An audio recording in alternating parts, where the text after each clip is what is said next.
10 mistakes, $50 million in combined penalties. That's what I've personally seen IBM extract from companies who made these exact errors. A healthcare company lost $4.2 million from mistake number 2.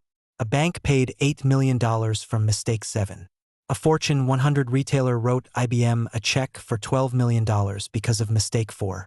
I'm Shub, the license nerd, and in the next 12 minutes, I'll walk you through the 10 most expensive IBM licensing mistakes and exactly how to avoid each one.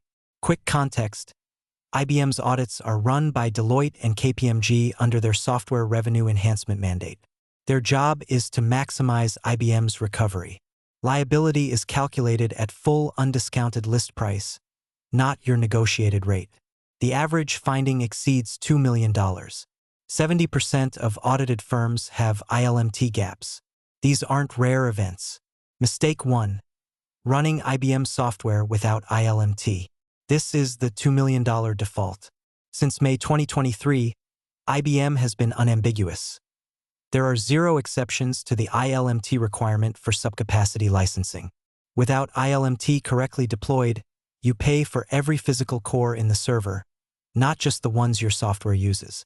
Let me show you the math. IBM DB2 on a 32-core server in a VMware cluster, using just 4 virtual cores. With ILMT and subcapacity, you license 4 cores at 70 PVU each. That's 280 PVU. Without ILMT, you license all 32 physical cores.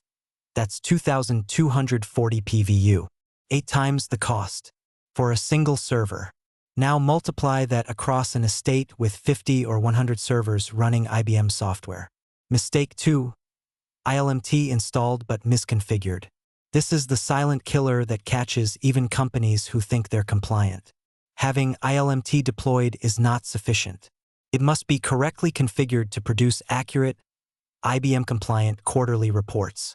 The most common misconfigurations: agents not installed on all servers, VM discovery missing dynamic workloads, product bundle relationships incorrectly defined, and PVU catalog files not updated quarterly.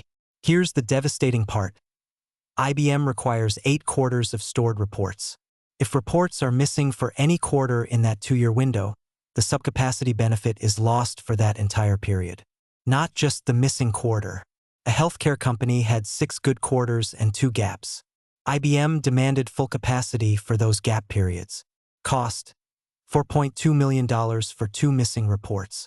Mistake 3. The PVU to VPC transition trap. IBM is migrating from PVU to VPC for Cloud Pak products. This is not automatic. Your PVU licenses do not cover VPC obligations. The conversion ratio isn't 1-to-1. It depends on product, environment, and subcapacity status. IBM auditors are specifically trained to find this gap. Companies that migrated to Cloud Paks assuming PVU licenses transferred are sitting on a compliance time bomb. Mistake 4. Cloud Pak double licensing. This is the $12 million mistake I mentioned at the start. IBM Cloud Paks bundle multiple products with a restricted Red Hat OpenShift entitlement. That word restricted is critical. The OpenShift license can only be used to run Cloud Pak workloads. If you run any non-Cloud Pak workloads on that same OpenShift cluster, even inadvertently because the platform is shared, IBM argues you need a full standalone OpenShift license for those workloads. The second trap: if you hold existing PVU licenses and deploy those products through a Cloud Pak, the legacy PVU entitlement and Cloud Pak VPC entitlement are not interchangeable. IBM may argue both are required simultaneously. That Fortune 100 retailer deployed Cloud Paks on shared OpenShift clusters running general enterprise workloads. IBM demanded full OpenShift licensing for the entire cluster. $12 million. Mistake 5. Virtualization platform ineligibility. IBM's approved list changes over time. A platform eligible when you deployed may not be eligible at audit. End-of-support platforms, bare metal reclassifications, and unrecognized cloud deployments all trigger full capacity retrospectively. The growing danger: Docker and Kubernetes outside IBM-approved environments may not qualify for subcapacity. Review license position before migrating to containers. Mistake 6. ignoring disaster recovery and test environments.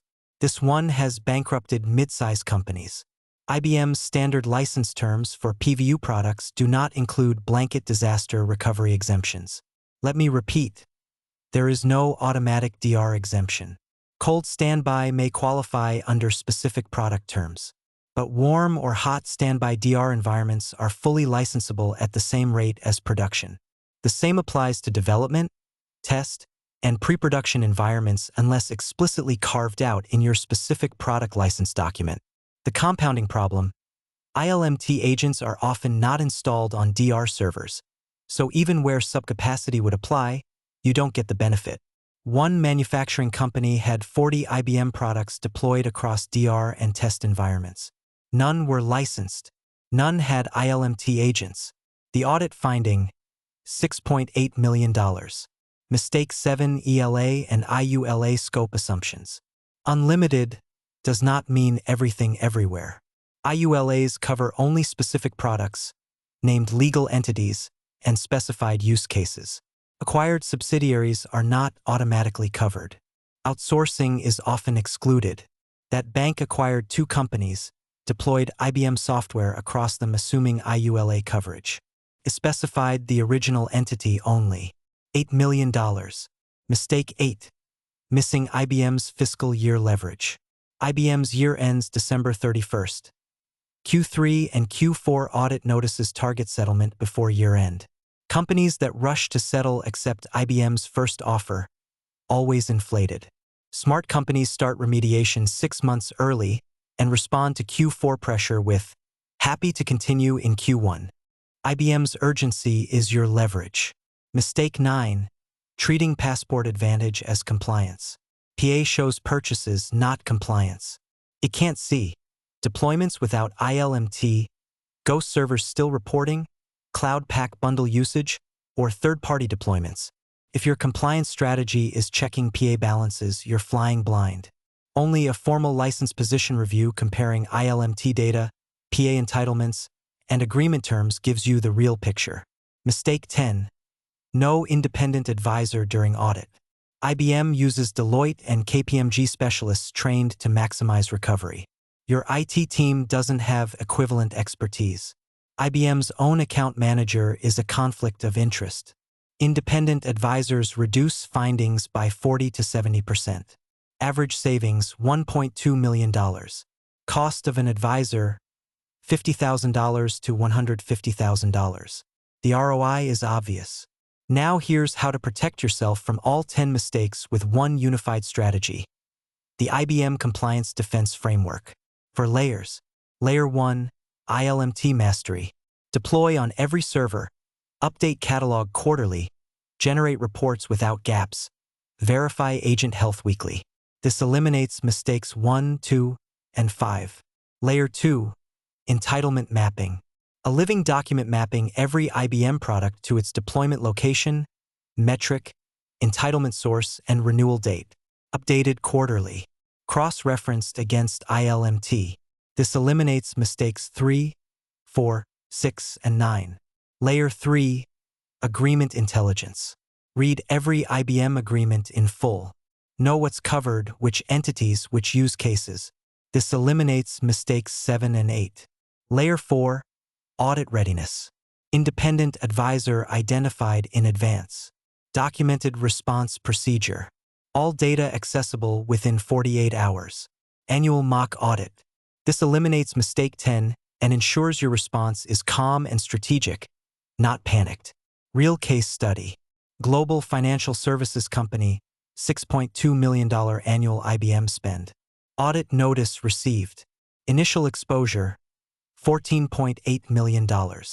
Breakdown: 12 servers without ILMT, $2.1 million. Cloud Pak on shared OpenShift, $3.4 million. 28 DR servers unlicensed, for $0.2 million. 3 acquired subsidiaries outside IULA scope, $5.1 million. Here's what we did in 90 days. Weeks 1 through 4. Deployed ILMT agents to all 12 missing servers. Generated compliant reports, proving subcapacity eligibility. Exposure dropped from $2.1 million to $340,000. Weeks 4 through 8. Segregated Cloud Pak workloads onto dedicated OpenShift nodes, eliminating the double licensing argument entirely. Exposure from $3.4 million to 0. Weeks 8 through 12. Documented all DR environments as cold standby under specific product license terms, and negotiated IULA extension to cover acquired subsidiaries. DR exposure dropped from $4.2 million to $800,000. IULA exposure eliminated entirely. Final result: $14.8 million initial exposure reduced to $1.14 million settled. A 92% reduction. That's $13.66 million saved in just 90 days of focused work. And the ongoing benefit? Their annual IBM spend dropped from $6.2 million to $4.1 million because the remediation work also identified $2.1 million in optimization opportunities. Shelfware removal, support fee corrections, and PA site consolidation. This is what happens when you apply the four-layer defense framework systematically instead of reacting in panic. Your action plan. This week, verify ILMT is on every server. Check 8 quarters of reports for gaps. This month, create your entitlement map, identify DR and test deployments. This quarter, read all IBM agreements, document scope, identify renewal dates, find an independent advisor. Do these things and you become virtually audit-proof. The bottom line: IBM's licensing framework is deliberately complex. These 10 mistakes aren't edge cases, they're happening in 70% of environments right now. But companies that implement the four-layer defense don't just survive audits. They turn them into optimization opportunities. They find money IBM has been overcharging. They negotiate from strength, not fear. You now have the knowledge. Use it.